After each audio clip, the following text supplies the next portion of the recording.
Hi friends, welcome to my channel. வெண்ணெய் ஈஸியாக வீட்லேயே செஞ்சிடலாம், கடையில் வாங்க தேவையில்லை. பால் மட்டும் இருந்தாலே போதும். இந்த வீடியோவுக்கு போகிறதுக்கு முன்னால் நீங்கள் என்னோடய சேனலை சப்ஸ்கிரைப் பண்ணலைன்னா உடனே பண்ணிக்கோங்க. வாங்க வீடியோக்குள்ளே போகலாம். பொதுவாக எல்லார் வீட்லேயும் பார்த்தீங்கன்னா டீ காஃபி வைக்கிறதுக்கு பால் காய்ச்சுவோம். அப்படி பால் காய்ச்சும் போது அதில் வர ஆடையை எடுத்து வைக்கலாம். இதை ஒரு 2 வாரத்துக்கு நீங்கள் ஸ்டோர் பண்ணிக்கோங்க. நிறைய பால் காய்ச்சறதா இருந்தால் 1 வாரம் ஸ்டோர் பண்ணாலே போதும். ஃப்ரிட்ஜில் தான் வைக்கணும், வெளியில் எங்கேயும் வைக்கக்கூடாது. அப்படி வச்சிங்கன்னா கெட்டு போயிடும். ரொம்ப சூடாக எடுத்து வைக்கக்கூடாது. நல்லா ஆற வச்ச பிறகு தான் அதை ஃப்ரிட்ஜில் வைக்கணும்.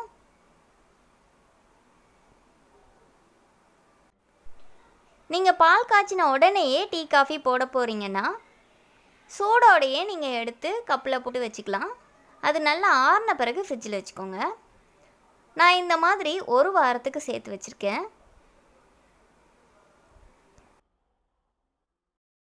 நான் ரெகுலராக எப்படி ஆடை சேர்த்து வச்சேன்னு சொல்கிறேன். பால் காய்ச்சி கொஞ்சம் நேரம் வச்சுடுவேன். அப்படி ஆறின பிறகு இந்த மாதிரி ஆடை திரண்டு தனியாக வரும். ஒரு ஸ்பூன் வச்சு ஈஸியாக எடுத்துடலாம். இதை நான் ஒரு கப்பில் போட்டு வச்சுக்க போகிறேன். இப்போ இது ஆறினால நான் உடனேவே ஃப்ரிட்ஜில் வச்சுடுவேன். இந்த கப்பில் போட்டு ஃப்ரிட்ஜில் ஸ்டோர் பண்ண போகிறேன். இதோட அளவு பார்த்திங்கன்னா 200 ml வரும். இது ஃபுல்லாக நிறைய எனக்கு 1 வாரம் ஆச்சு. 1 வாரம் கழித்து நான் வெண்ணெய் செய்து எடுத்து வச்சுக்குவேன். நெய் வேணும்னா நெய்யாக உருக்கி ஸ்டோர் பண்ணி வச்சுக்குவேன். சாக்லேட் செய்கிறதுக்கு அன்சால்டட் பட்டர் தேவைப்படும். அது எல்லா இடத்துலையும் கிடைக்கிறதே இல்லை.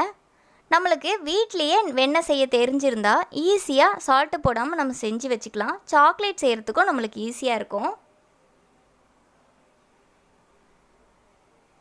1 கப் ஃபுல்லாக சேர்ந்த பிறகு ஃப்ரிட்ஜிலேருந்து எடுத்து நான் இந்த பவுலில் போட்டுக்கிட்டேன். இதில் 1 ஸ்பூன் தயிரை சேர்த்து நல்லா மிக்ஸ் பண்ணிட்டேன். ஒரு 10லேருந்து 15 நிமிஷம் நல்லா ஆற வைக்கணும். தயிர் நிறைய சேர்க்க தேவையில்லை, 1 ஸ்பூன் சேர்த்தா போதும். இப்போ இதை பீட் பண்ணிக்கலாம். நான் எலக்ட்ரிக்கல் பீட்டர் தான் யூஸ் பண்ணுறேன். உங்கள்கிட்ட இது இல்லைன்னா நீங்கள் ஹேண்ட் விஸ்க்கும் யூஸ் பண்ணலாம். ஆனால் அதில் செய்யும்போது கொஞ்சம் டைம் அதிகமாகும். இப்படி பீட் பண்ணும்போது பால் தனியாகவும் வெண்ணெய் தனியாகவும் வந்துடும். நீங்கள் கொஞ்சம் அகலமான பாத்திரம் வேணும்னாலும் அதில் செய்து பாருங்கள், உங்களுக்கு இன்னும் ஈஸியாக இருக்கும். 5 மினிட்ஸ் பீட் பண்ணால் போதும். ஃபுல் ஸ்பீட் வச்சு பீட் பண்ணணும்.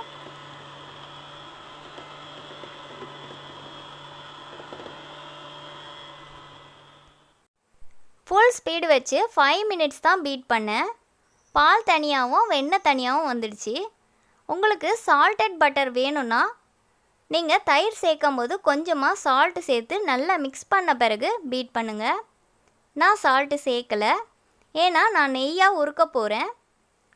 நெய் உருக்கிற வீடியோவை நான் அடுத்த வீடியோவில் அப்லோட் பண்ணுறேன். 2 விதமாக நெய் உருக்கியிருப்பேன். தொட்டு பார்க்கும்போது நல்லா சாஃப்டாக இருக்குது. இப்போ இதை வேறு பவுலுக்கு மாற்றிக்கலாம். வெண்ணெயை மட்டும் தனியாக எடுத்துக்கிட்டேன். வெண்ணெயை தொட்டு பார்க்கும்போது லேசாக மெல்ட் ஆகிற மாதிரி தெரியும்.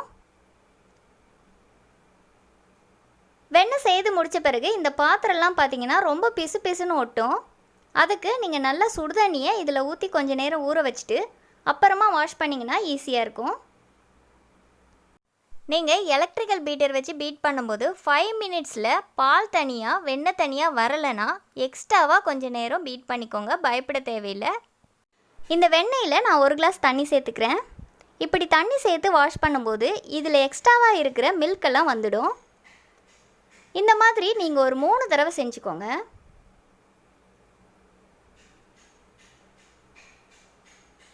நீங்கள் கை யூஸ் பண்ணி கூட செய்யலாம், ஸ்பூன் தான் யூஸ் பண்ணணுன்னு கம்பல்சரி கிடையாது. ஆனால் நிறைய பேர் கை யூஸ் பண்ண மாட்டாங்க, ஏன்னா இது கொஞ்சம் பிசு பிசுன்னு ஒட்டும். பார்க்கவே எவ்வளோ சாஃப்டாக சூப்பராக இருக்குது பாருங்கள்.